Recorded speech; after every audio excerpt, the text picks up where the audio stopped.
जैसे अंधेरा पसरा है चारों तरफ, वही करते हैं चिरागों की बात।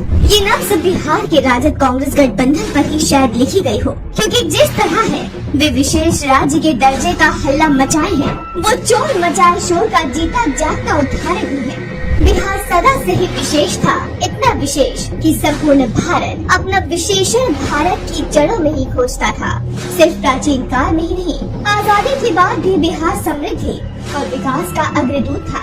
रोजगार, पूंजी और खनिज के लिए देश का सिरमौर था। देश भर में रजिस्टर्ड कुल फैक्ट्री का 6.51% यही हुआ करता था। देश की मिठास में 40% का योगदान यही के चीनी मिलों का था।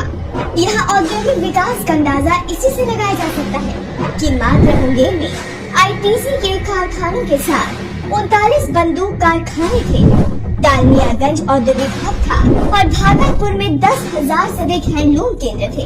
विजय स्कूटर से लेकर मॉडर्न चॉकलेट तक और इलेक्ट्रॉनिक हब सारण से लेकर बेगूसराय, सीमांचल और सुदूर सहरसा तक उद्योगों से रोशन था। लेकिन पहले नेहरू जी की माल ढुलाई समीकरण नीति, जिसके द्वारा पूरे देश में कच्चा माल का दाम एक हुआ, बिहार के खनिज तटवर्ती राज्यों को पोषित करने लगे। वहाँ उद्योग लगने लगे क्योंकि कच्चा माल का दाम एक ही था।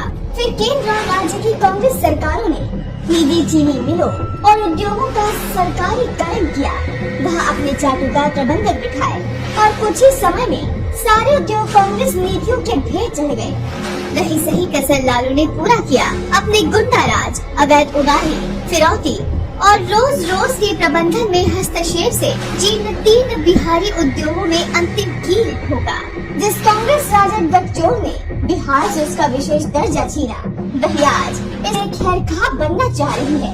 लेकिन जनता इनके रंग से वाकिफ है। वो अब इन काठ की हांडियों को फिर से नहीं चढ़ने देगी।